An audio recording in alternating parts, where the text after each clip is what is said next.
Allahumma inna nas'aluka salamatan fid din wa afiyatan fid din. Saya Maya Sintasari, saya dari SDN 2. Di sini saya akan melakukan diseminasi atau penindasan dari kegiatan pendampingan pelaksanaan program digitalisasi pembelajaran. Nah, jadi kegiatan ini saya ikuti pada bulan Februari di Dinas Pendidikan. Ada beberapa materi yang akan saya sampaikan di sini, yaitu yang pertama tentang kebijakan digitalisasi pembelajaran. Jadi supaya kita semua tahu apa sih urgensinya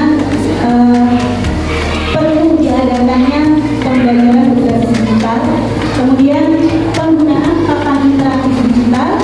Yang ketiga, inspirasi penggunaan bahan ajar digital dan penyusunan perencanaan pembelajaran digitalisasi pembelajaran. Mungkin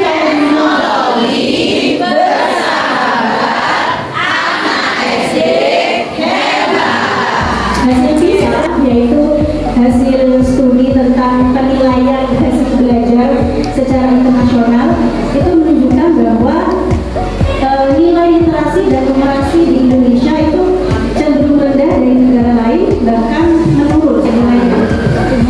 Yang ketiga, adanya ketimpangan akses dan infrastruktur TIK. Jadi selama ini TIK itu paling banyak hanya digunakan, pesat pengembangannya, penggunaannya hanya di sekolah-sekolah kota. Sedangkan di sekolah-sekolah yang terluar, tertinggal itu masih kesulitan mengakses teknologi karena keterbatasan listrik dan mulai menyusul. Apa sih urgensinya tentang digitalisasi pembelajaran untuk pendidikan Indonesia? Jadi yang pertama, digitalisasi pembelajaran itu sesuai dengan visi Indonesia 4, visi Indonesia Emas tahun 2045, yaitu membangun SDM unggul dan penguasaan internet.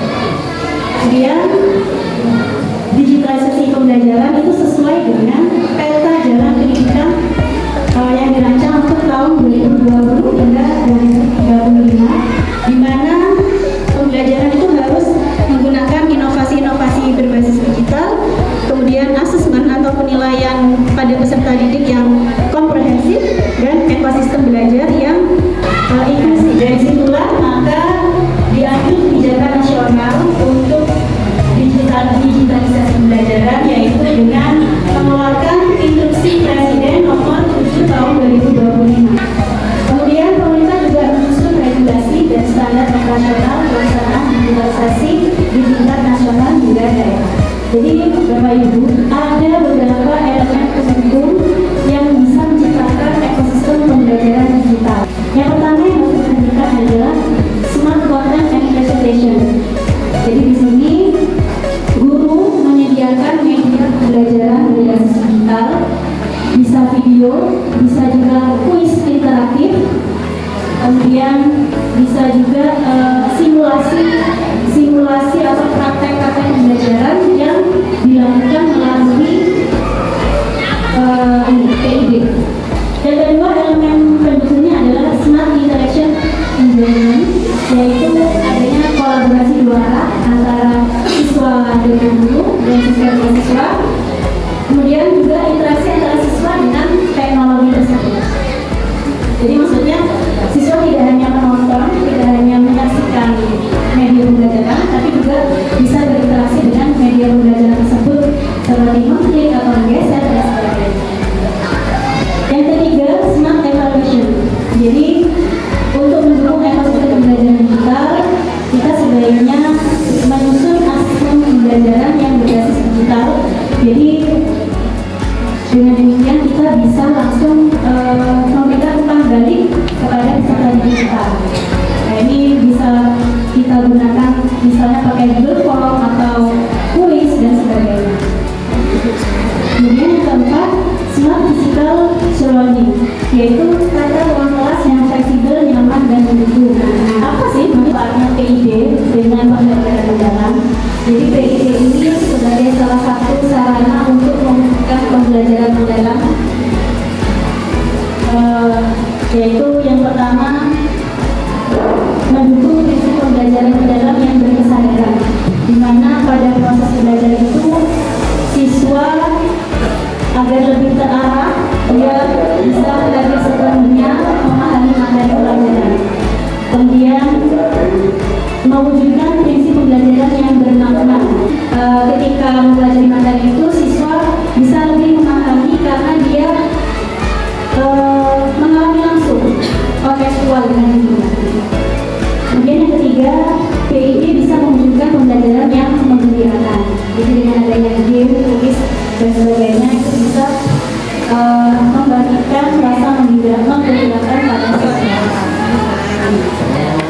Jadi bisa dari atas ini kembali di papan tulis ini ada berbagai pengaturan yang bisa kita lakukan. Nah ini ada mode banyak penulis. Kalau mode banyak penulis ini diaktifkan, ini bisa kita menulis dengan lebih dari satu jari. Contohnya begini, kalau misalnya ini belum saya aktifkan ya. Ini kita bisa menulis pakai stilusnya, bisa juga pakai pena. Nah, kalau ini kan nggak bisa. Ini kan nggak bisa. Kalau saya pakai dua jari kan nggak bisa ya. Nah, ketika kita mengaktifkan mode banyak penulis, nah itu kita bisa, misalnya dua siswa yang maju, nah satunya nulis, yang satu tidak nulis, bisa. Berarti lebih dari satu Ya, bisa lebih dari satu siswa yang maju ke depan untuk menulis bareng-bareng di papan tulis. Penggunaan bahan ajar interaktif untuk digitalisasi pembelajaran. Mengapa perlu bahan ajar interaktif? Yang pertama alasannya karena jadi untuk meningkatkan keterlibatan siswa. Jadi seperti tadi, misalnya kita sudah menyanyikan video, nanti siswa bisa disuruh maju untuk mungkin menandai apa yang ada di video tersebut. Kemudian game-game interaktif yang bisa langsung dikasih siswa di video.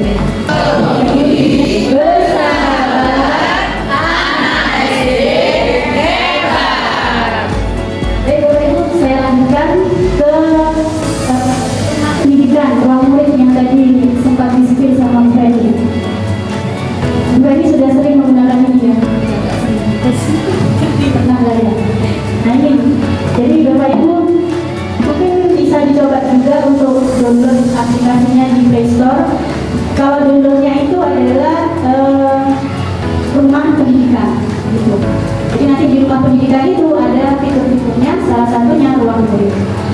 Nah, mengapa kita disarankan untuk menggunakan ruang murid? Nah, karena di ruang murid itu murid dan guru